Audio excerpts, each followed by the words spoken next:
À l'émission talmudique d'hier, dimanche 3 juillet, on a parlé des sorcières. Et c'est un thème qui me paraît très important. Parce que les sorcières, c'est quand même les femmes. Et vous savez que pour moi, les femmes font problème, si on peut dire, au regard de la théologie, de la religion et de la société. Alors donc, il y a eu un moment où on a poursuivi les femmes accusées de sorcellerie. La mère de Kepler a échappé difficilement au bûcher, je crois, au début, dans les années 1600. Et il y a eu des dizaines de milliers de femmes qui ont été torturées ou qui ont été, de toute façon, éliminées. Et je crois que c'est très important. Alors, d'ailleurs, par la suite, on a un peu refoulé cette question. Mais cette diabolisation de la femme, on pense aux sorcières du sabbat qui font le sabbat, les messes noires, etc. Le ballet, etc. Le ballet B-A-2-L-E-P-A-L-A-I, pas B-A-2-L-E-T. Et bon, donc il y a toute une symbolique, toute une imagerie de la femme qui est intéressante et qui a été refoulée. À mon avis, enfin, je ne veux pas me faire l'avocat du diable, c'est le cas de dire, mais à mon avis, il y a du vrai dans tout cela. La femme est un être différent, qui représente des dieux différents, qui a des enjeux différents, des valeurs différentes. Et c'est pour ça que quand on nous dit oui, l'homme et la femme doivent avoir les mêmes valeurs, non, non, ils n'ont pas les mêmes valeurs du tout. Et de même que et ces valeurs, c'est pas des valeurs apprises par la société au sens de Bourdieu, n'est-ce pas? Voilà, on vous a mis dans une sorte de bourrage de crâne. Non, ce sont des valeurs qui sont viscérales, qui sont congénitales, qui sont infuses et qui réapparaissent à travers toutes les cultures et toutes les formations et l'éducation qu'on pourra mettre par-dessus.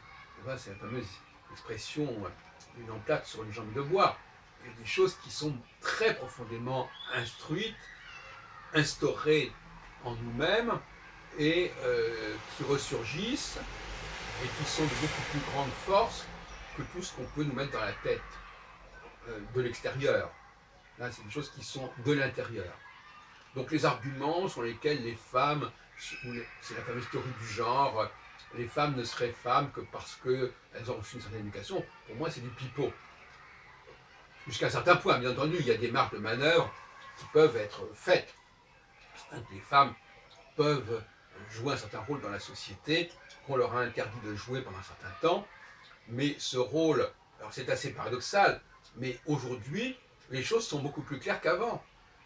Quand on mettait les femmes en dehors de la société, si on peut dire, bon, on ne pouvait pas comprendre quelle était la différence entre les hommes et les femmes. On disait simplement, oh, c'est une différence de statut, on leur... Bon.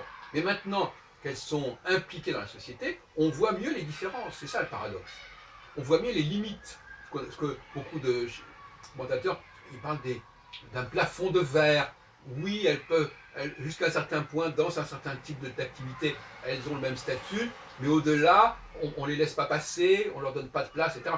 Bon, donc on voit bien qu'on a permis aux femmes d'occuper du terrain, et en même temps, on s'est aperçu que ce terrain avait des limites. Ça. Et là, on joue sur l'ambiguïté.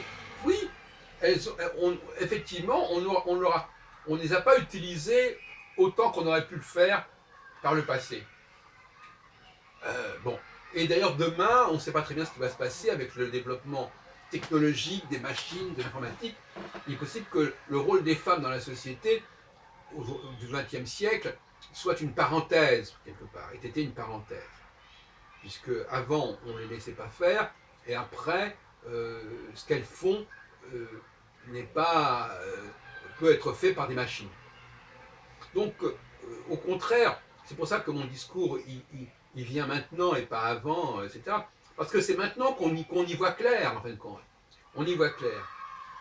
On voit que les femmes ont une place à remplir, mais elles font partie de ce que j'appelle la maisonnée, au même titre que, que le bétail, que les machines, etc. Bon, que les esclaves. Donc, elles font partie intégrante de cette maisonnée qui s'articule autour de l'homme. L'homme au sens de mal, de vire. Et la frontière n'est pas d'un côté les êtres humains, hommes et femmes, de côté le reste. Non, la femme, comme on le voit dans les 10 commandements, elle fait partie de la maisonnée avec les animaux domestiques, avec la domesticité, etc.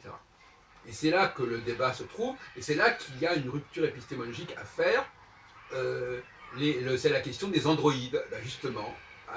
On voit bien qu'en ce début du XXIe siècle, la notion d'androïde nous permet de comprendre qu'on peut effectivement avoir une forme humaine et ne pas être un être humain à part entière.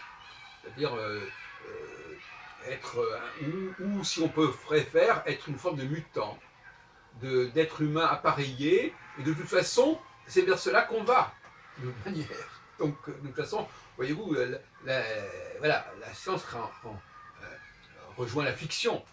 On sait très bien qu'on sera de plus en plus appareillé, qu'on sera donc finalement, qu'on sera de plus en plus assimilable à des androïdes. Bon. Donc voyez-vous, tout ce débat qui pouvait paraître singulier il y a encore quelques décennies, aujourd'hui devient beaucoup plus clair, ou plus exactement, la frontière entre l'homme et la machine, elle devient de plus en plus floue. Et à partir de ce moment-là, il y a des êtres intermédiaires, il y a des situations intermédiaires, et la femme fait partie de ces êtres intermédiaires.